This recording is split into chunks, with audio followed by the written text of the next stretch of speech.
And we learn to even operate now in that status of glorification, because again, St. Paul, how does he tell us to live? Not to be thinking about earthly things, but rather to set your minds on things that are above, where Christ is, where your life is hidden with Christ in God.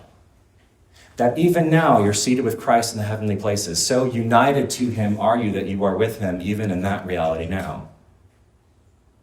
Perhaps it's only during the Divine Liturgy that we catch glimpses and tastes of this, but perhaps actually what we're trying to do is to learn how to live in that reality, to understand that reality, to believe that reality even when you're driving on your commute. And the monotony of traffic seems to be destroying your soul, and you can say, actually, what's really true of me is not this annoying traffic and congestion and the smog and all the rest of it. Actually, what's true of me is that I'm even now united with Christ. Even now, he's sanctifying me. Even now, I'm living justified. Even now, I am participating in that glory for which I long when I may be further clothed. And so part of what Christ is inviting us to live into, again, is that justification, that sanctification, that glorification, even now. And as we're engaging in this process, we have two roads before us, one that is Christocentric and one that is autocentric.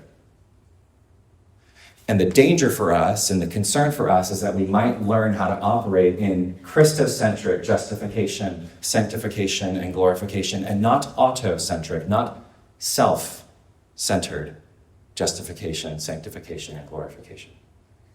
The danger is that we might become like that Pharisee who, when he engages in prayer, is hardly even talking to God, but is instead so obsessed with self, so obsessed with self-justification, so obsessed with self-sanctification, so obsessed with self-glorification that he can hardly even acknowledge the God to whom he's praying. We can catch a glimpse of the end and then turn it and twist it back in towards itself. We can fall back into those fallen patterns, as Luther talks about it, that the fall of man is not just a falling away from God, but it's a turning away from him and inward. It's a twisting in towards the self.